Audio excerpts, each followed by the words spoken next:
खुद को निमित्त समझकर चलते हैं। निमित्त का स्लोगन क्या होता है?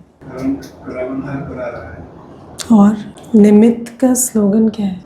जो कर्म हम करेंगे हमें देखकर और करेंगे। ये निमित्त का स्लोगन होता है कि हम वो करें जो कोई कॉपी करे तो श्रेष्ठ बने। इसलिए बाबा कहते हैं निमित्त की डिक्शनरी में एक शब्द नहीं होता, कारण, है ना। क्योंकि जिस भी कारण से आप कोई चीज़ नहीं कर रहे या कर रहे हैं, वो कारण दूसरे को नहीं समझ आएगा, वो तो आपको कॉपी करेगा, है ना। मुझे याद है, मैं कई बार ये बात सुनाती हूँ। एक बड़ी दीदी थे, तो बहुत बुज़ुर्ग आयु शरीर, तो जैसे बैठे थे बातचीत कर रहे थे, तो एक छोटी बच्ची थी, क्लास में आती थी, तो ऊपर जब दीदी मिल रहे थे तो बच्ची भी गई। तो बच्ची को कहा थोड़ा भाग भाग के ना सब कुछ किया करो, ऐसे लेज़ी नहीं होना है हमें। तो बच्ची क्या कहती है, आप तो हमेशा बैठे ही रहते हो आप तो भागते नहीं हो। तो दीदी को एकदम से आया, तो उठी, उनको समझाया नहीं फिर, है ना, उठी और बोली रुको मैं पानी पिलाती हूँ सबको, देखो भाग भाग के कैसे करते, आज मैं करती हूँ। तो आप सोचो कि ये जो निमित्त भाव होता है, क्योंकि मनुष्य को इतनी अक्ल नहीं होती है कि वो आपका कॉन्टेक्स्ट समझ पाए या आपकी बात समझ पाए कि आप क्या क्यों कर रहे हैं। तो इसलिए बाबा कहते हैं कि जो अपने को निमित्त समझते हैं वो कभी कारण नहीं देते, वो अपने हर संकल्प, बोल और कर्म पर अटेंशन देते हैं, क्योंकि उनको पता है कि सब देख रहे हैं और कॉपी कर रहे हैं। और सामने वाले को सिर्फ कॉपी करना आता है, उसको ये नहीं पता कि आपके पीछे की बैकग्राउंड स्टोरी क्या है। मुझे याद है एक बार हम मधुबन गए, तो एक माता थी, तो बीमार हो गई वो। तो फिर मैंने कहा इनको भोजन जो है वो कमरे पर पहुंचा देना, क्योंकि बीमार है। तो अब माता जो है वो ऐसी कोई बीमार नहीं है जो दिखाई दे ना, क्योंकि ऐसे कोई चलने में दिक्कत नहीं है, कुछ नहीं, अंदर टेम्परेचर बुखार चढ़ गया था। तो कहती है अभी किसको क्या पता मुझे बुखार है क्या है, अब मैं अगर यहाँ बैठकर भोजन करूँगी, लाने वाला लाएगा और मुझे देगा, तो देखने वाला तो यही देखेगा ना कि अच्छा ये तो भोजन कमरों में भी सर्व होता है। तो इसलिए दीदी कोई बात नहीं, मैं धीरे धीरे चलकर चली जाऊँगी, डाइनिंग में ही बैठकर खाऊंगी। तो मैंने उनको बहुत बोला कि नहीं ऐसी कोई बात नहीं है। तो कहती नहीं दीदी, फिर जो हम करते हैं ना फिर सब देखते हैं, हम पुराने हैं, अगर इस रूप से चलें, और ऐसा भी नहीं है कि मैं नहीं चल सकती, तो मैं चलती हूँ। तो आप सोचो कि जो निमित्त होता है उसको सिर्फ ये अटेंशन नहीं रहता कि मैं कोई चीज़ कर रहा हूँ तो किस इंटेंशन से कर रहा हूँ मुझे पता है, या किस कारण से कर रहा हूँ, उसको ये अंदर रहता है कि मुझे देखने वाला कोई गलत उदाहरण ना उठा ले, है ना। तो बाबा इसीलिए हमें कहते हैं कि जो निमित्त समझते हैं स्वयं को बच्चे, है ना, और ये जो निमित्त भाव होता है, कोई किसी को निमित्त बनाता नहीं है। आप इस बात को समझना, इस यज्ञ की बहुत सुंदर बात है, कोई किसी को निमित्त नहीं बनाता, निमित्त हम स्वयं बनते, है ना। जब हम स्वयं जिम्मेवार होते हैं, स्वयं अपने कर्मों से सबको प्रेरणा देने लगते हैं, तो निमित्त आप ही बन जाते हैं। कोई ज़रूरी नहीं कि निमित्त हमेशा इसी तरफ बैठे, उस तरफ भी बैठते, है ना। कई क्लास में बैठने वाले बच्चे इतने अच्छे उदाहरण सेट करते हैं कि उनको देखकर अनेक चलते हैं, है ना। जो कभी भी क्लास में आने में कारण नहीं देते, सेवा में कारण नहीं देते, किसी भी बात में जहाँ उपस्थिति चाहिए, जहाँ सहयोग चाहिए, वहाँ कारण नहीं देते, तो उनको देखकर अनेक प्रेरणा लेते। और कम से कम वो तो लेते ही हैं जिनका भाग्य बनता है, भाग्य बनना है, जिनकी तकदीर है ना। तो आप सोचो जब कोई हमारे से प्रेरणा लेता है तो हम तो राजा बन गए ना। तो बाबा हमें इसीलिए कहते हैं कि अपने आप को निमित्त समझकर चलो, कि मैं जो कर्म करूँगा मुझे देख और करेंगे। पूरा ब्राह्मण परिवार हमें देखता है, और जब हम इस रीति से चलते हैं तो मुझे क्या करना है, अपने एक एक संकल्प, बोल, कर्म पर अटेंशन देना है।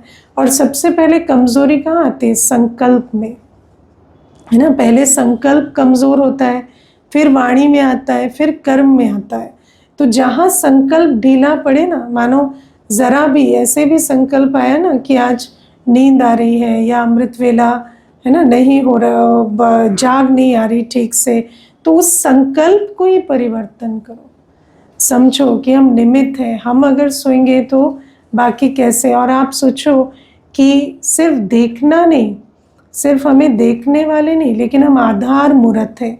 हमारी अवस्था, हमारे वाइब्रेशन, पूरे जो सारे ब्राह्मण परिवार को जैसे प्रेरणा देते हैं या उल्टा रास्ता भी दिखाते हैं। तो बाबा ये बातें हमें समझाते हैं कि निमित्त समझकर चलो। तो बाबा हमें ये बात समझाते हैं कि निमित्त समझकर हमें चलना है। फिर बाबा हमें आज कहते हैं कि बाबा के पास सारा वक्खर है ना। और बाबा कहते हैं कि जो अलौकिक सामान है, अलौकिक सामग्री है, वो बाबा ही देते हैं, है ना। तो मनुष्य, बाबा कहते हैं, इस दुनिया में हर कोई हद की चीज़ें देता है। हद की वस्तु बेचने वाले, खरीदने वाले बहुत हैं, है ना। आपको दवाई चाहिए शरीर के लिए भी, या है ना, आजकल मेंटल हेल्थ के लिए भी आपको दवाई मिल जाएगी, बहुत सारी चीज़ें मिलेंगी। लेकिन बाबा कहते सुख, शांति, पवित्रता, आनंद, प्रेम, ये जो वक्खर है ये बाबा के सिवाय और कोई नहीं देता। इस बात को हम समझते हैं, रियलाइज़ करते हैं। हाँ, बाबा कहते मेरी इतनी महिमा इसीलिए है क्योंकि ये जो सामग्री मैं लेकर आता हूँ ये और कोई भी नहीं दे सकता। कोई मनुष्य को सुख, शांति, प्रेम, पवित्रता, आनंद नहीं दे सकता, और सबसे बड़ी चीज़ ज्ञान नहीं दे सकता, है ना। लेकिन हम ज्ञान और अज्ञान का अंतर नहीं जानते, इसलिए हमें लगता है ज्ञान तो हर जगह मिलता है ना। लेकिन बाबा कहते हैं ज्ञान की डेफिनेशन क्या है? ज्ञान किसे कहते हैं? जो सत्य और जिससे सद्गति होती है। ज्ञान अर्थात जिससे सद्गति होती है, अज्ञान अर्थात जिससे दुर्गति होती है ना। तो हम भक्ति करते करते, सब कुछ सुनते पढ़ते, इतनी सारी टेक्नोलॉजिकल एडवांसमेंट के साथ हम क्या बने? कौड़ी से हीरा थोड़ी बने, है ना। धीरे धीरे पतन ही हुआ है। लेकिन ये जो स्पिरिचुअल डिग्रेडेशन है या जो पतन है, इसको मनुष्य रिकग्नाइज नहीं करता, है ना। आज आप देखो हर चीज़ के लिए मशीन बन रही है ना। एक साधारण कैलकुलेशन के लिए आपको मशीन चाहिए, साधारण याद रखने के लिए कोई चीज़, डेटा स्टोर करने के लिए मशीन चाहिए। ये सब पतन की निशानी है। मनुष्य तो बहुत खुश हो रहा है कि मैंने बहुत अच्छी, है ना, ऐसी इजाद की है, इन्वेंशन की है कि आप कोई भी चीज़ कैलकुलेट कर सकते हैं, स्टोर कर सकते हैं इंफॉर्मेशन। लेकिन उसकी आवश्यकता क्यों पड़ रही है? तो आप सोचो कि ह्यूमन मेमोरी का क्या हाल हो रहा है ना। या आज आप देखो हर मनुष्य आज जानवरों से या फ़ोन से या इस प्रकार से कंपनी ले रहा है ना। मनुष्य को प्रेम या सुख की अनुभूति नहीं करा पा रहा। आज संबंध है लेकिन संबंध सुख और प्रेम की अनुभूति नहीं करा पा रहे। तो आप सोचो कि हमारी कितनी दुर्गति हो रही है। तो बाबा कहते हैं ये जो पतन है या दुर्गति है, इसको देखकर पता चलता है कि दुनिया में ज्ञान नहीं है। और ज्ञान माना सद्गति, है ना। और सबसे पहले जब ज्ञान मिलता है तो आप अपने संकल्प को, अपने समय को, अपने, है ना, अपने तन की शक्ति को मालिक बन चलाने लगते। सबसे बड़ा सद्गति की जो निशानी होती है, पहले सदगति कैसे होती है? जब हम स्वराज अधिकारी बनते। विश्वराज अधिकारी हम बाद में बनते, पर स्वराज अधिकारी बनना, मैं एक्यूरेट मेरे संकल्प उल्टे ना चले, मेरे संकल्पों में कमज़ोरी ना हो। आज मनुष्य कहता है मेरा मन वश में नहीं है, मैं सोचता हूँ तो सोचता चला जाता हूँ, या मैं अपनी सोच की क्वालिटी को चेंज नहीं कर पा रहा। अगर भय लग रहा है तो उस भय के संकल्प को परिवर्तन नहीं कर पा रहा। तो बाबा हमें कहते हैं सदगति सिर्फ मैं करता हूँ, ज्ञान का वक्र सिर्फ मेरे पास है ना। सुख, शांति, प्रेम, पवित्रता सब मेरे पास है। आप विचार करो, आज मनुष्य, आज बाबा ने कितनी अच्छी बात कही, कहते हैं हमें शांति मिली, है ना। मुझे अभी एक भाई कहते थे मैं किसी आश्रम में गया, मैंने वहाँ कुछ समय बिताया तो मुझे बहुत शांति मिली।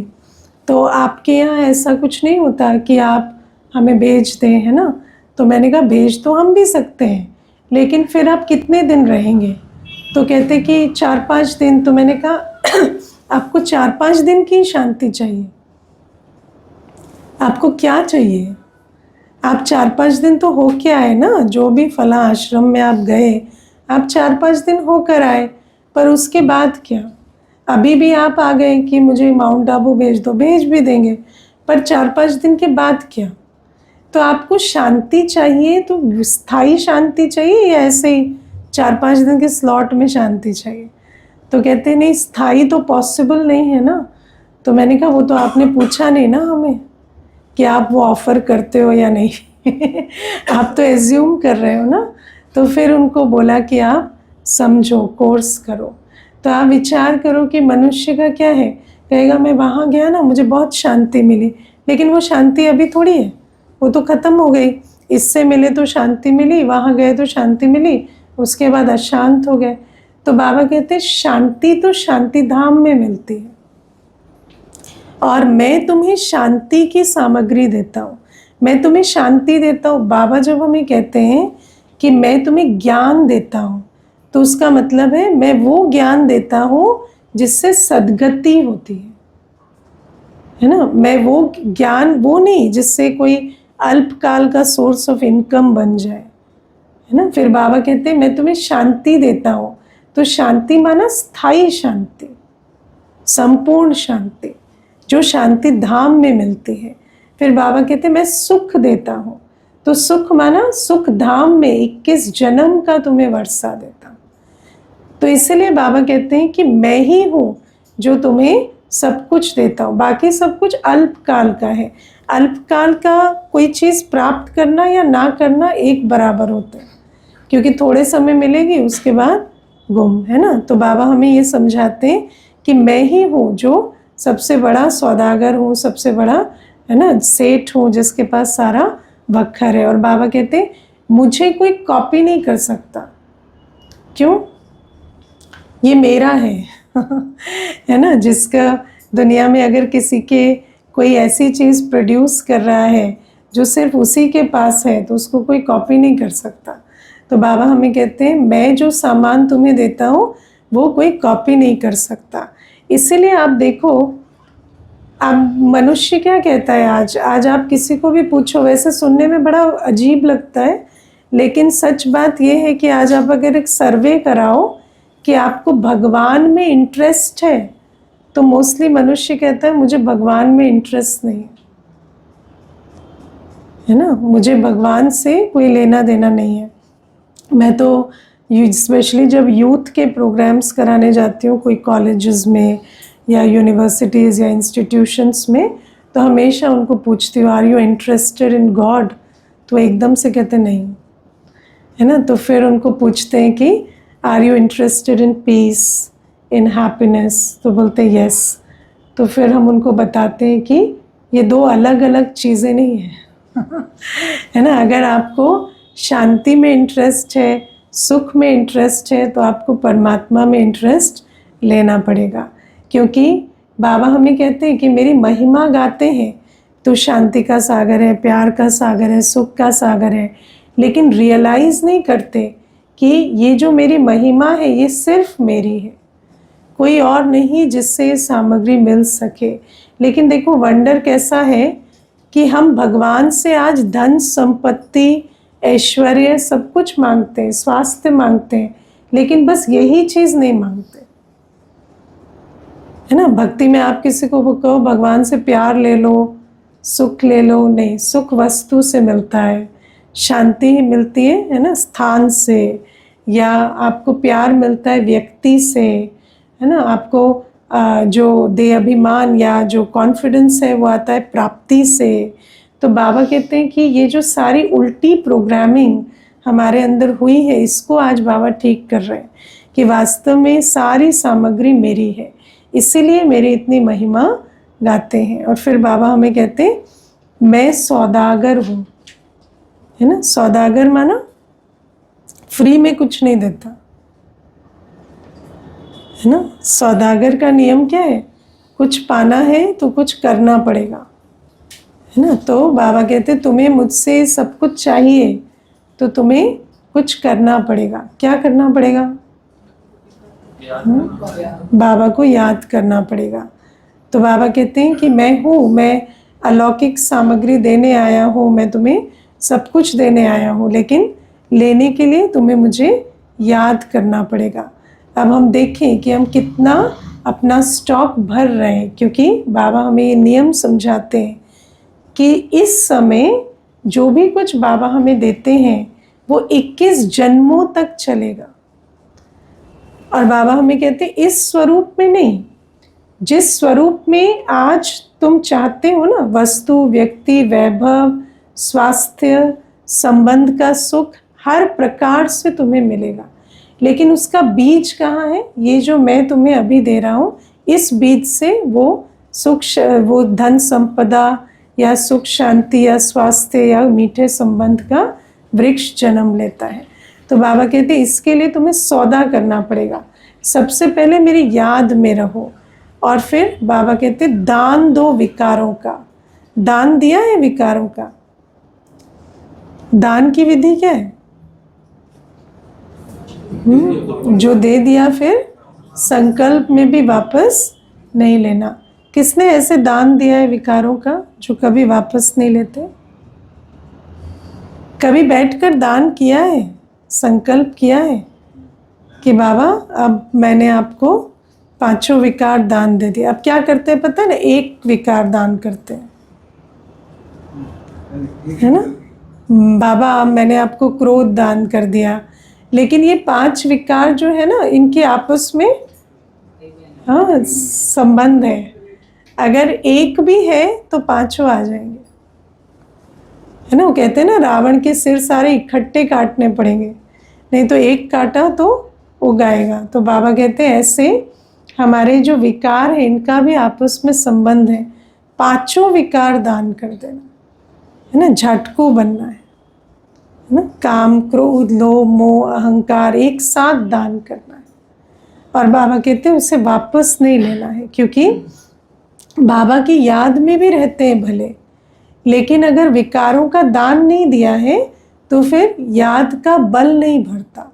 और दूसरा, अगर विकारों का दान भी कर रहे हैं पर अगर बाबा की याद में नहीं रहते तो वो जो विकारों का दान परमानेंट किया उसकी ताकत हम में नहीं रहती, है ना। तो विकार देकर फिर वापस ले लेंगे अगर याद का बल नहीं होगा।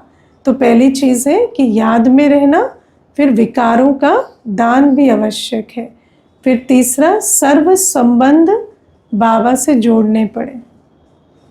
हाँ, बाबा से सर्व संबंध जोड़ने हैं। बाबा से सर्व संबंध जोड़ते हैं। किसने सर्व संबंध जोड़े हैं बाबा से? हाँ, सर्व संबंध भी जोड़े हैं या ही जोड़े?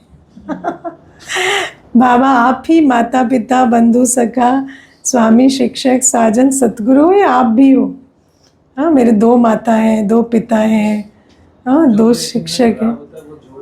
हाँ, तो जो संबंध में दुख मिल रहा होता है ना, वो संबंध तो बाबा से जोड़ लेते हैं, लेकिन जिसमें अल्पकाल का सुख मिलता है वो संबंध नहीं जोड़ते, है ना। अगर साजन अच्छा है तो साजन का संबंध नहीं जोड़ेंगे, है ना। पिता के साथ प्रॉब्लम रही है तो पिता का संबंध जोड़ लेंगे, है ना। तो ये जो ये जो हम चालाकी करते हैं ना, तो बाबा कहते हैं इसी कारण सौदा पूरा नहीं ले पाते। पूरा सौदा लेना है तो सर्व संबंध बाबा से जोड़ने पड़े। कैसे पता चलेगा कि सर्व संबंध जोड़े हैं? सर्व संबंध प्रैक्टिकल में कैसे जोड़ते हैं?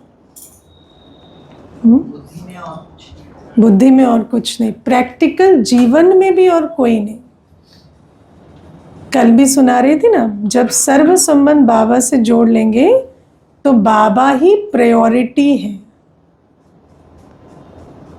ना। बाबा की श्रीमत पर चलने में, बाबा के डायरेक्शन पर चलने में, बाबा के टाइम टेबल को फॉलो करने में, बाबा की सेवा करने में अगर कोई भी बहाना देते हैं, है ना, कोई और कारण बनता है, कोई व्यक्ति, कोई कामकाज, कोई भी चीज़, तो इसका मतलब मैंने सर्व संबंध बाबा से नहीं जोड़े।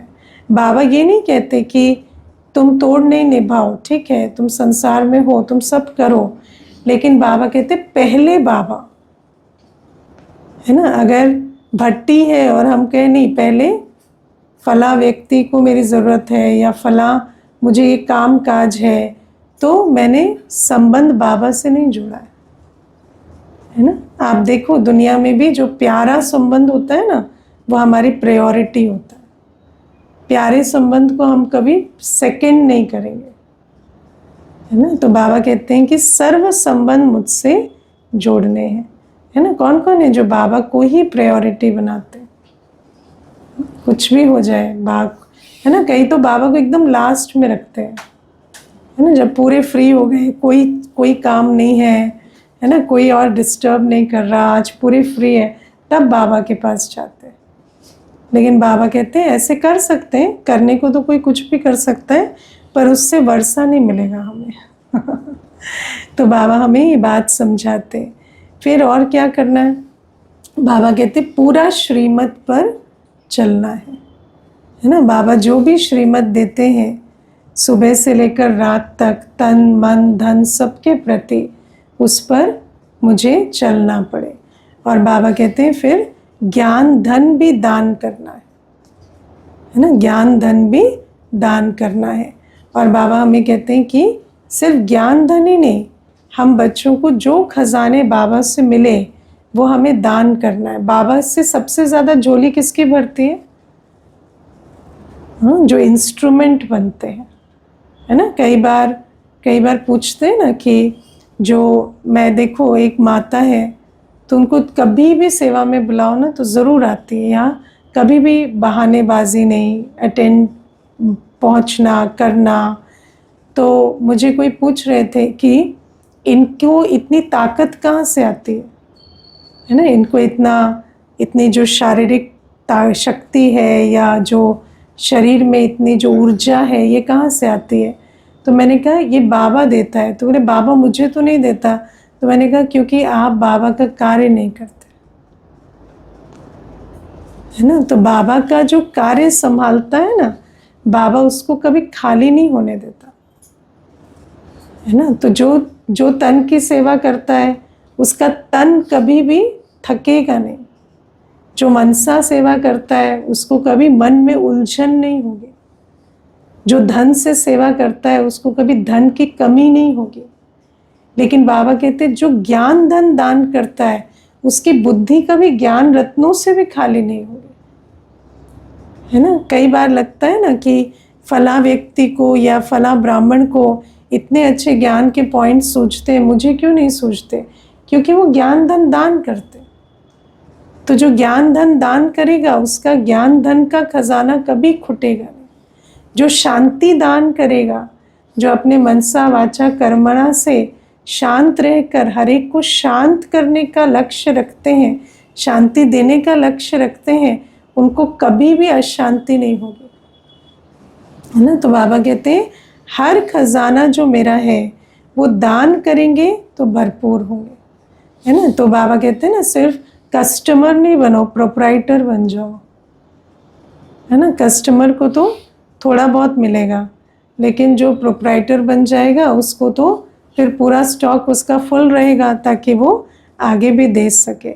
तो बाबा हमें कहते हैं सौदागर के साथ सौदा करने के कुछ नियम है ना। बाबा ऐसे नहीं कि बाबा वक्खर लाया है तो ऐसे ही फ्री में मिल जाएगा, नहीं, उसकी शर्तें हैं और जो इन कंडीशंस को पूरा करते हैं वो बाबा कहते हैं वो जैसे मालिक बन जाते हैं, बालक सो मालिक, है ना। मैं अभी विचार कर रही थी, देखो आप जब बाबा के बन जाते हैं तो व्यक्ति आपको मनुष्य नहीं समझता, है ना। आप ये नहीं कह सकते कि आज मेरे पास शांति नहीं है देने को, या मेरे पास कोई ज्ञान नहीं है सुनाने को, या आज मेरे पास कोई आपको कुछ वरदान देने को नहीं है, या आज मैं आपको सुख नहीं दे सकता। तो बाबा कहते हैं कि तुम बालक सो मालिक हो, है ना। जैसे भगवान को कोई सोच भी नहीं सकता ना कि भगवान के पास सामग्री ना हो, ऐसे तुम भी अखुट खजानों के भंडार के मालिक बनो, है ना। क्योंकि जो बाबा की दुकान संभालते हैं उनको कैसा होना चाहिए, उनका स्टॉक भी ऐसा होना चाहिए। आप सोचो कि किसी दिन आप आओ और मैं कहूँ आज तो मैं खुद ही डिस्टर्ब हूँ, मैं आपको क्या शांति दूँ, आपको तो फेथ ही उठ जाएगा, है ना। तो बाबा हमें कहते हैं इसीलिए अपने आप को ऐसा समझना है कि हम बालक सो मालिक हैं, तो मुझे बाबा से इतना भरपूर रहना है कि मैं किसी को खाली हाथ ना भेजूं, है ना। तो बाबा कहते हैं जो ऐसे सौदागर के साथ ऐसा सौदा करते हैं, जो हट्टी संभालते हैं, वो तो, और आप कहीं भी बैठे हैं, अगर आप अपने को निमित्त समझते हैं, देखो बाबा ने हर बच्चे को सफ़ेद ड्रेस और बैज का अधिकार दिया है ना। और आज आप सफ़ेद ड्रेस पहनकर, मैं बोलती हूँ बैज भी नहीं लगाओगे ना, पूरा सफ़ेद ड्रेस सिर्फ ब्रह्मा कुमारी पहनते, सारी दुनिया जानती। आप सिर्फ सफ़ेद ड्रेस सर से लेकर पाँव तक पहन के निकल जाओ तो कोई देखने वाला वैसे ही पूछ लेता है आप लोग ब्रह्मा कुमारी से, है ना। तो आप विचार करो कि बाबा ने हमें बालक सो मालिक बना दिया ना, तो कोई भी हमें देखते हैं तो उनको क्या आता है कि इनसे तो कुछ ना कुछ अच्छी प्रेरणा या कुछ ना कुछ श्रेष्ठ बोल या कुछ ना कुछ मत कुछ तो मिलेगी। तो बाबा हमें कहते हैं इस रूप से जो चलते हैं, जो पूरा सौदा करते हैं, वो सिर्फ सौदागर से लाभ ही नहीं लेते लेकिन मास्टर सौदागर भी बन जाते हैं। तो ये बाबा आज हमें समझाते। फिर बाबा आज हमें कहते कि मनुष्य जो है वो ये कहता है कि हमेशा ऐसे ही दुनिया इसी प्रकार से चलती है ना, हमेशा ही आबादी बहुत होती है या सदा जो है सुख दुख रहता है। लेकिन बाबा हमें कहते हैं कि मैं तुम्हें ज्ञान सुनाता हूँ कि आधा सुख और आधा दुख होता है। आप विचार करो कि कितनी बड़ी बात है कि जैसे बाबा किसी की बुद्धि में नहीं आ सकता बिना समझाए, ऐसे किसी की भी बुद्धि में सदा सुख की दुनिया भी नहीं आती, है ना। आज आप देखो कि हम देखते हैं कि आज से 30-40 वर्ष पहले भी सर्टेनिटी जो थी उसका लेवल अलग था, है ना। 30-40 वर्ष पहले भी ये बात कहते थे 7 जन्मों का रिश्ता, है ना। या आप मौसम भी देखो तो उसका एक पैटर्न था, आप प्रेडिक्ट कर सकते थे, हर चीज़ काफ़ी प्रेडिक्टेबल थी, है ना। अब ये जो दुबई में फ्लड्स हो रहे हैं या ये जो क्लाइमेट चेंज हो रहा है या अभी जो ये बरसात पड़ रही है, इस प्रकार की चीज़ें पहले नहीं होती थी। तो बाबा कहते हैं कि मनुष्य देख भी रहा है कि दिन प्रतिदिन कैसे परिवर्तन होता है, लेकिन फिर भी उसकी बुद्धि में नहीं आता कि एक ऐसी भी दुनिया थी जहाँ पर सब कुछ सर्टेन था, परफेक्ट था, है ना। तो बाबा कहते हैं कि मैं आकर ये सृष्टि के आदि मध्य अंत का राज भी समझाता हूँ।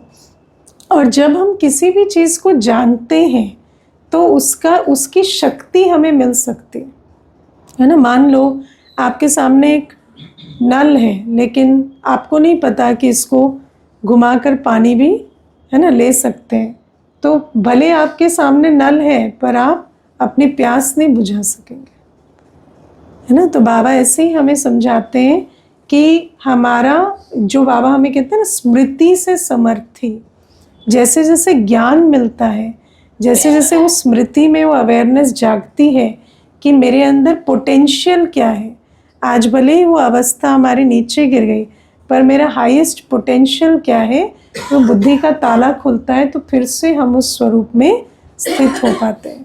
तो ये भी बाबा हमें समझाते हैं। फिर बाबा आज हमें कहते हैं कि ज्ञानी कौन? हाँ, ज्ञानी की निशानी क्या? जिसे अपने गुण और विशेषताओं का भी अभिमान ना हो, है ना। क्योंकि दुनिया में जब अभिमान की बात होती है तो कहते हैं कि जो तुमने कमाया या जो विनाशी है उसका अभिमान मत करो, है ना, वो तो चला जाएगा।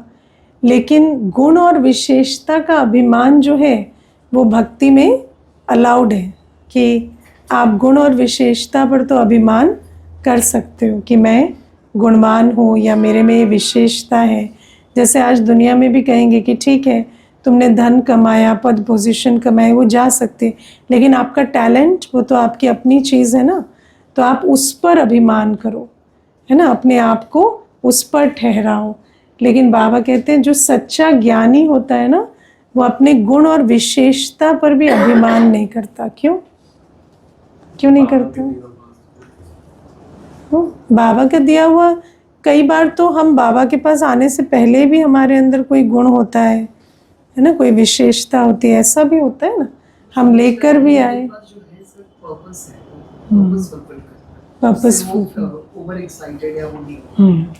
क्योंकि ज्ञानी को ये पता है कि मुझे मायाजीत बनना है ना। तो ये जो अभिमान है अपने गुण का, विशेषता का, ये अभिमान खास माया का द्वार बनता है। इसीलिए बाबा कहते हैं कि ज्ञानी जो है वो त्याग का भी त्याग करता है ना। ज्ञानी सिर्फ त्याग नहीं करता, ज्ञानी त्याग का भी त्याग करता है। क्योंकि जो अभिमान है, चाहे वो छोटी सी चीज़ का, वो अभिमान माया का द्वार बन सकता है।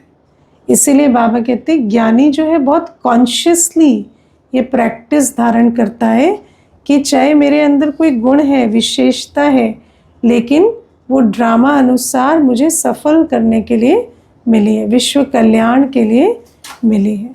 और अगर हम इस प्रैक्टिस को ना करें तो क्या होगा, वही अभिमान माया का द्वार बन जाता है। दुनिया में भी कहते हैं प्राइड हैथ अ फॉल, है ना, जिस अभिमान जो है वो पतन की सीढ़ी बन जाता है, पतन का द्वार बन जाता है।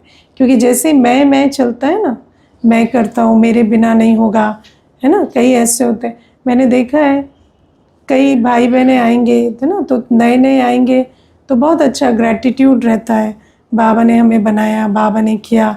थोड़े दिन के बाद ना मुझे एक बार एक भाई ने कहा ऐसा होगा ना तो हम तो ज्ञान छोड़ देंगे, है ना। तो मैंने कहा किसे धमकी दे रहे हैं आप?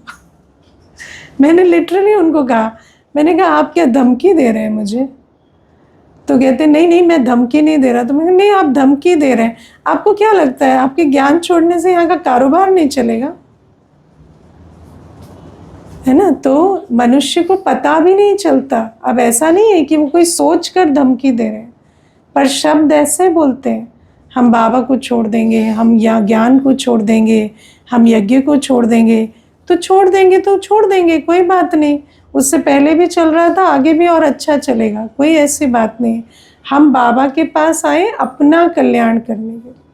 कोई ये ना सोचे कि हमारे गुण या हमारी विशेषता या हमारे किसी चीज़ से बाबा का कार्य चल रहा है ना। मेरा ये निजी अनुभव है कि बाबा चाहे तो गूंगे में आवाज़ भर के ज्ञान सुनवा सकता है ना, कुछ भी करा सकता है। बाबा जिसके पास कुछ नहीं है ना, उसके द्वारा भी सेंटर चलवा सकता है ना। बाबा क्या नहीं कर सकता। लेकिन बाबा कहते हैं कि अगर मेरा कोई गुण विशेषता सफल हो रहे हैं तो इसका मतलब मेरा पदम गुणा भाग्य चल रहा है। और जो अज्ञानी होता है ना, वो इस अभिमान में चूर होकर अपना सारा खाना खराब करता है। तो बाबा कहते हैं इस प्रकार का अभिमान हमें कभी नहीं आना चाहिए। हमारा वो गीत है ना, यही मन में बाबा हर पल हमारे, है ना। तो ये उसमें ये गीत, उसमें ये लाइन आती है ना, कभी अभिमान ना आ जाए। तो मुझे वो गीत बहुत अच्छा लगता है। और ये जो अभिमान है ना, ये कैसा होता है कि जैसे नम्रता का तो और संस्कार नहीं है ना, तो इसीलिए अभिमान रोज़ आपको छोड़ना पड़ता है ना। रोज़ बाबा आपका, ये रोज़ करना पड़ता है। अगर एक दिन भी नहीं किया तो आपको पता नहीं चलेगा, अभिमान सर चढ़ के बोलने लगता है ना। वाणी में व्यक्त होता है, कर्म में व्यक्त होता है, सामने वाले को पता चलेगा, खुद को पता नहीं चलेगा, क्योंकि अभिमान ऐसी चीज़ है, 63 जन्मों का संस्कार है ना। तो बाबा हमें ये बात समझाते हैं कि ज्ञानी माना जो आदि मध्य अंत सोच समझ कर कार्य करता है, संकल्प भी लेता है तो ये सोचता है कि इस संकल्प का आदि मध्य अंत क्या है, इससे मेरा भाग्य क्या बनेगा। तो गुण विशेषता पर भी अभिमान करना ये कोई है ना। अभी देखो एक बहन थी, बहुत समय सेंटर पर रही। अभी सेंटर पर रहती थी तो फाइनेंस देखती थी, अकाउंट्स देखती थी, है ना। तो कोई भी बात उसको इशारा दे ना तो एकदम से कहती थी कि मैं इतना काम संभालती हूँ फिर भी आप मेरी छोटी सी भी भूल को है ना नज़रअंदाज नहीं करते। तो ऐसे हर समय कहती थी। अभी उसी अभिमान में अभी जाके घर बैठी है, तो क्या फाइनेंस और अकाउंट्स नहीं संभल रहे सेंटर के? वो तो अभी भी संभल रहे है ना। तो अभी पीछे दीदी को बोली कि बता रही थी अपनी बात, तो दीदी को बोली कि मैं जो सेवा संभालती थी वो सेवा तो सफ़र कर रही होगी, तो इसीलिए मैं वापस आ जाती हूँ। तो दीदी ने कहा आप प्लीज़ अपने लिए वापस आना, नहीं तो मत आना, है ना। ऐसा नहीं है कि कोई गुण विशेषता के अभिमान में हम रहें कि हमारे इसके बिना कार्य नहीं चलेगा। तो ये अभिमान जो है, इससे बहुत सतर्क रहना चाहिए। ये अभिमान ही हमारे पतन की सीढ़ी बनता है। प्रतिज्ञा तो करते हो पर याद में भी रहो तब जाके प्रतिज्ञा सफल होगी। तो प्रतिज्ञा करोगे याद मतलब बाबा की याद में, बाबा की याद में, उस प्रतिज्ञा की याद में भी प्रतिज्ञा की याद में। प्रतिज्ञा को तो रोज सुबह आपको रिवाइज करना ही पड़ेगा, है ना। लेकिन बाबा की याद में, बाबा की, क्योंकि अगर प्रतिज्ञा भी करते हैं पर बल नहीं है तो उस पर चल नहीं सके। ओम शांति।